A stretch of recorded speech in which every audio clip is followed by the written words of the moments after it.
ETF index mutual funds నేర్చుకుని stock మార్కెట్లో రాణించాలనుకుంటున్నారా? వెంటనే ఈ నెంబర్కి కాల్ చేయండి.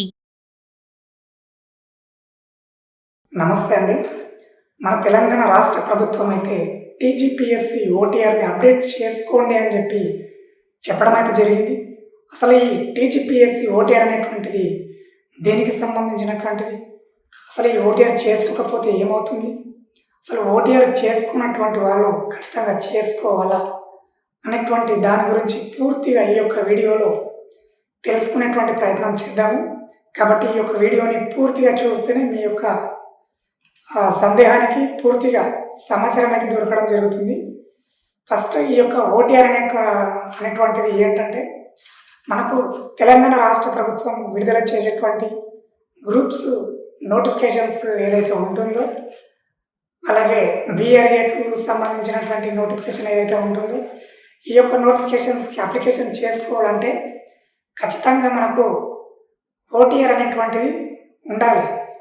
ఒకవేళ ఓటీఆర్ లేనట్లయితే మనకు నోటిఫికేషన్ వచ్చినా కూడా మనం ఈ యొక్క జాబ్స్కి అప్లికేషన్ చేసుకోవడానికి అర్హత ఉండదు. అయితే ఈ యొక్క ఓటీఆర్ అనేటువంటిది ఇంతకుముందు మనం ఎగ్జామ్స్ టైంలో కూడా, అంటే నోటిఫికేషన్స్ వచ్చినటువంటి సమయంలో కూడా మనం ఆ సమయంలోనే మనం ఈ యొక్క ఓటీఆర్ని చేసుకునేటువంటి వెసులుబాటు అనేటువంటిది ఉండే. కానీ ఈ పేపర్స్ లీకు అలాంటి దానిని దృష్టిలో ఉంచుకొని మన రాష్ట్ర ప్రభుత్వం అయితే ఈ యొక్క ఒడిబడిని అయితే తీసుకురావడం జరిగింది. అయితే ఇంతకుముందు ఓటీఆర్ చేసుకున్నటువంటి వాళ్ళు కూడా, అంటే ఈ యొక్క ఓటీఆర్ని అప్డేట్ ఖచ్చితంగా చేసుకోవాలి.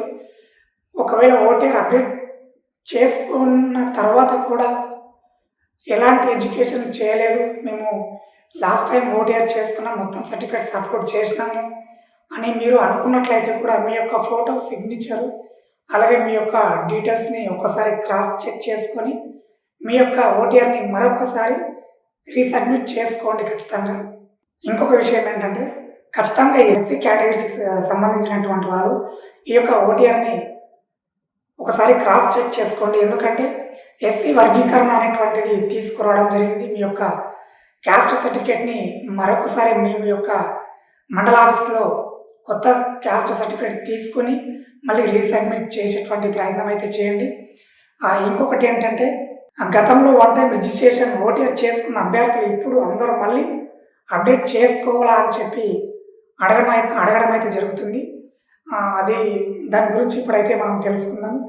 గతంలో వన్ టైం రిజిస్ట్రేషన్ చేసుకున్న అభ్యర్థులు ఇప్పుడు అదనపు అర్హతలు ఉంటే వాటితో పాటు ఫోటో అప్డేట్ చేసుకోవాలి.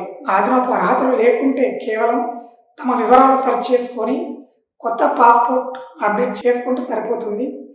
అలాగే గతంలో క్యాస్ట్ మరియు ఇన్కమ్ సర్టిఫికేట్స్ మరియు ఈడబ్ల్యూఎస్ మీరు అప్లోడ్ చేయనట్లయితే ఈ యొక్క సర్టిఫికేట్స్ని మళ్ళీ రీఅప్లోడ్ చేసేటువంటి ప్రయత్నం ఖచ్చితంగా మీరు చేసేటువంటి ప్రయత్నం చేయండి.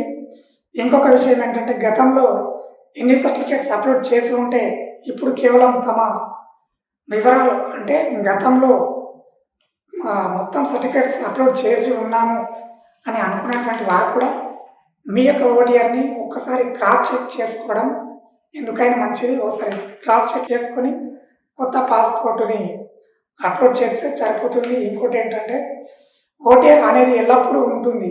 ఓటీఆర్ కొత్తగా రిజిస్ట్రేషన్ చేసుకోవడానికి ఎప్పుడు ఉంటుంది, కానీ ఓటీఆర్ని అప్డేట్ చేసుకోవాలంటే, ఓటీఆర్ని రీజనరేట్ చేసుకోవాలంటే ఈ సమయం మాత్రమే అవైలబుల్గా ఉంటుంది. కాబట్టి అంటే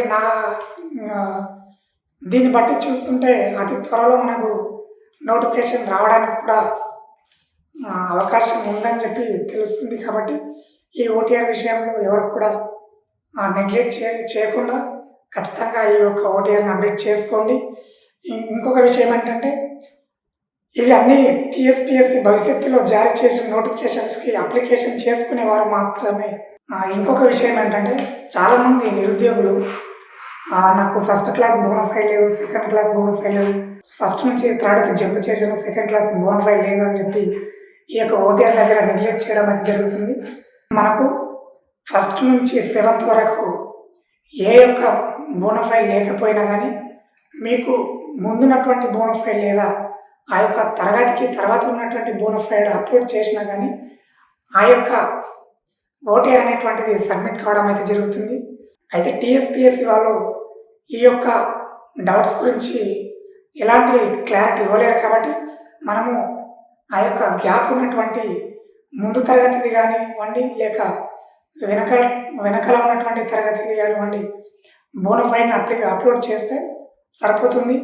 ఇంకేంటంటే నేను ఫస్ట్ సెకండ్ క్లాస్ చదివాను, థర్డ్ క్లాస్ గ్యాప్ ఇచ్చాను, డైరెక్ట్ ఫోర్త్ క్లాస్కి వెళ్ళాను, థర్డ్ క్లాస్ చదవలేదు అనేటువంటి వారు కూడా సేమ్ ఇదే ప్రాసెస్ ఫాలో అవ్వండి, ఎలాంటి ఇబ్బంది ఉండదు.